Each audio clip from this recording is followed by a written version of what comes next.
Hi ನಮಸ್ಕಾರ. ನಾವು ಇವತ್ತು ಕೊಬ್ಬರಿ ಪಲ್ಯ ಮಾಡ್ತಿದ್ದೀವಿ. ಹಸಿ ಕೊಬ್ಬರಿ ಪಲ್ಯ. ಇದು ಚಪಾತಿಗೆ, ರೊಟ್ಟಿಗೆ ಮತ್ತು ಅನ್ನಕ್ಕೂ ಸೂಪರ್ ಆಗಿರುತ್ತೆ. ನೀವು ಒಂದ್ಸಲ ಟ್ರೈ ಮಾಡಿ ನೋಡಿ. ಇದು ತುಂಬ ಸುಲಭವಾಗಿ ಮಾಡ್ಬೋದು. ಜಾಸ್ತಿ ಇಂಗ್ರೀಡಿಯೆಂಟ್ಸ್ ಏನಿಲ್ಲ. ಹಸಿ ಕೊಬ್ಬರಿ ಒಂದಿದ್ರೆ ಸಾಕು. ಮನೇಲಿ ಹಸಿಮೆಣಸಿನ್ಕಾಯಿ ಮತ್ತು ಈರುಳ್ಳಿ ಇದ್ದೇ ಇರುತ್ತೆ. ಇದು ಜಾಸ್ತಿ ಇಂಗ್ರೀಡಿಯೆಂಟ್ಸ್ ಏನಿಲ್ಲ. ಕೊಬ್ಬರಿ ಮತ್ತು ಹಸಿಮೆಣಸಿನ್ಕಾಯಿ, ಈರುಳ್ಳಿ ಇದ್ದರೆ ಆಯಿತು. ಯಾರ್ಯಾರು ಹೊಸದಾಗಿ ನಮ್ಮ ಚಾನಲ್ ನೋಡ್ತಿದ್ದೀರಾ, ಪ್ಲೀಸ್ ಸಬ್ಸ್ಕ್ರೈಬ್ ಮಾಡಿ, ಲೈಕ್ ಮಾಡಿ, ಶೇರ್ ಮಾಡಿ, ಹಾಗೆ ಸಪೋರ್ಟ್ ಮಾಡಿ. ಹಾಗಾದರೆ ಬನ್ನಿ ಕೊಬ್ಬರಿ ಪಲ್ಯನ ಹೇಗೆ ಮಾಡೋದು ಅಂತ ನೋಡ್ಕೊಂಬರೋಣ. ನಾವಿಲ್ಲಿ ಒಂದೋಳು ಕೊಬ್ಬರಿನ ತೊಗೊಂಡು ಮಿಕ್ಸಿಗೆ ಹಾಕ್ಕೊಳ್ಳೋಣ. ಇದನ್ನು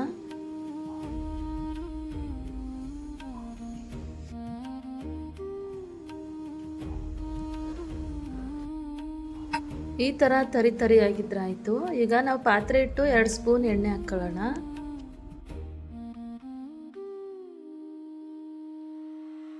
ಸಾಸಿವೆ, ಜೀರಿಗೆ ಹಾಕ್ಕೊಳ್ಳೋಣ.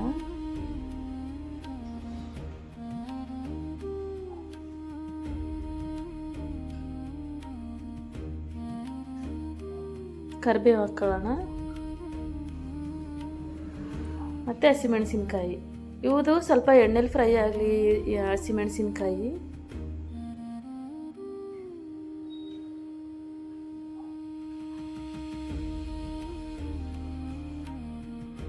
ಈರುಳ್ಳಿ ಹಾಕ್ಕೊಳ್ಳೋಣ.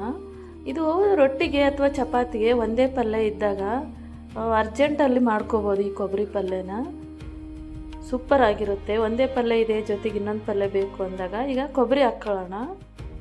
ಇದನ್ನು ಅಷ್ಟೇ ಚೆನ್ನಾಗಿ ಕಲಸೋಣ. ಮತ್ತು ಸ್ವಲ್ಪ ಫ್ರೈ ಆಗಲಿ. ಇದನ್ನು ಕೊಬ್ಬರಿ ಮತ್ತು ಈರುಳ್ಳಿ ಎಲ್ಲ ಚೆನ್ನಾಗಿ ಕಲಸೋಣ.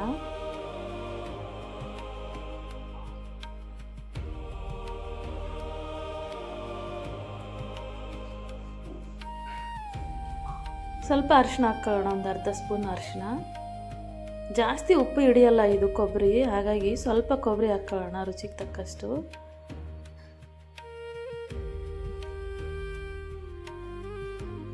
ಇಷ್ಟೇ ನೋಡಿ, ಈ ಪಲ್ಯಗೆ ಏನು ಬೇಕಿಲ್ಲ, ರೆಡಿ ಆಗುತ್ತೆ ಇದು.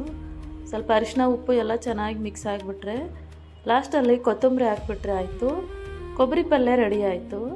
ಯಾರ್ಯಾರಿಗೆ ಈ ರೆಸಿಪಿ ಇಷ್ಟ ಆಯಿತು, ಪ್ಲೀಸ್ ಸಬ್ಸ್ಕ್ರೈಬ್ ಮಾಡಿ, ಲೈಕ್ ಮಾಡಿ, ಶೇರ್ ಮಾಡಿ, ಹಾಗೆ ಸಪೋರ್ಟ್ ಮಾಡಿ. ಮುಂದಿನ ವಿಡಿಯೋದೊಂದಿಗೆ ಮತ್ತೆ ಸಿಗೋಣ. ಅಲ್ಲಿವರೆಗೂ ವಂದನೆಗಳು.